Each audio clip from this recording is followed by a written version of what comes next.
It is the recurrent scourge of Africa. Humanitarian disaster caused by failing political systems and communal violence. From Congo and Somalia to Darfur and Zimbabwe, millions of civilians now rely on international aid to stay alive. My guest is the U.S. Assistant Secretary of State for African Affairs. She's led the Bush administration's engagement with Africa's most intractable problems. Should the world's most powerful nation be doing more?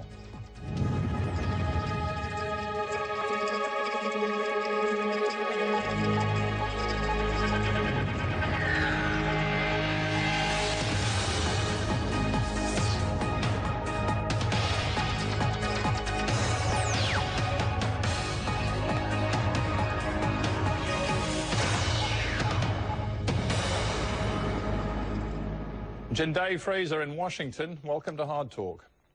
Thank you.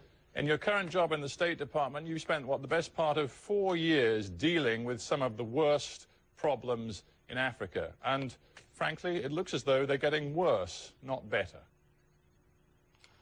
Well, certainly I think that the 4 that you just mentioned continue to be extremely difficult situations, but over the last 8 years, since I've been part of the Bush administration, I think that we've seen significant progress across the continent, including in the countries that were mentioned, Sudan, Congo, Zimbabwe, but there's still quite a ways to go. But why is it that with all of the engagement we've seen, both at the United Nations, obviously the United States in the person of you and others in the State Department, and the African regional powers, why is it that the mechanisms do not seem to be able to deliver peace nor stability? Well, we have, and there's still work to do, but clearly we have to look first and foremost at the leaders in the countries themselves. They need to show the political will. They need to demonstrate the continued commitment to bring about peace in their countries, and sometimes that includes very difficult compromises and negotiations that are necessary.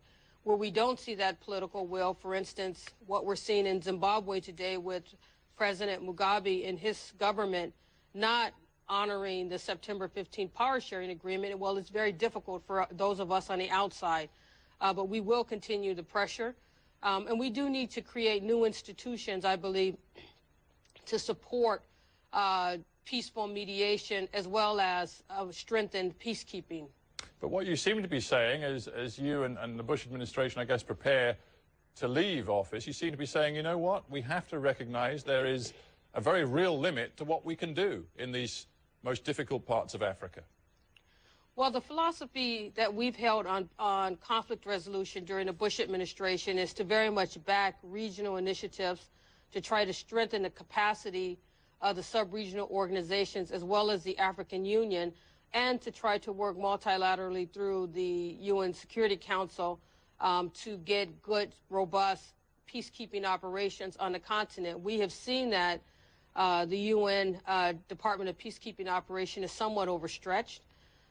We've also seen that where there's a lack of political will on the part of national leaders, it's even difficult for the regional countries, the regional organizations to push them towards peace negotiations. But again, I think that this has been progress. There's been progress, well, and it's not a cut and dry situation. Well, let's take specifics then and talk through what you believe has been the progress, or maybe some would see the lack of. Let's start in Congo. What we have right now is violence which has spread since the summer. We've got at least a quarter of a million new people displaced, facing the threat of starvation and indeed violence. And all of that under the noses of a UN force, indeed the biggest UN force deployed anywhere in the world. The UN has made no difference whatsoever in that situation. Well, again, let's start with the progress and then see where the limits of that progress have been. Clearly in 2001, we had even more of a conflict. We had a civil war with many regional countries engaged, from Southern Africa to East Africa. Rwanda, Uganda, Zimbabwe, Angola, Namibia, all were involved in a civil war situation in the Congo. The UN Security Council, the UN peacekeeping operation, the regional countries, primarily led by South Africa, helped to negotiate at Sun City an agreement and in fact carried out the first successful election in the Congo in 40 years in 2006. And so we felt that we were on the way to progress. In more recent days, as you say, the Kivus have been very unstable. Eastern Congo has been very unstable. And today we have a humanitarian crisis. And we are all having to look again at what more can be done. We had an agreement in place that we thought would bring about a settlement in the East, namely what we call the Goma Agreement, which was an internal Congolese peace process that would bring about the disarmament, the demobilization, and the integration of the various militia groups that were operating in the Congo. Unfortunately, the way in which that was implemented did not succeed.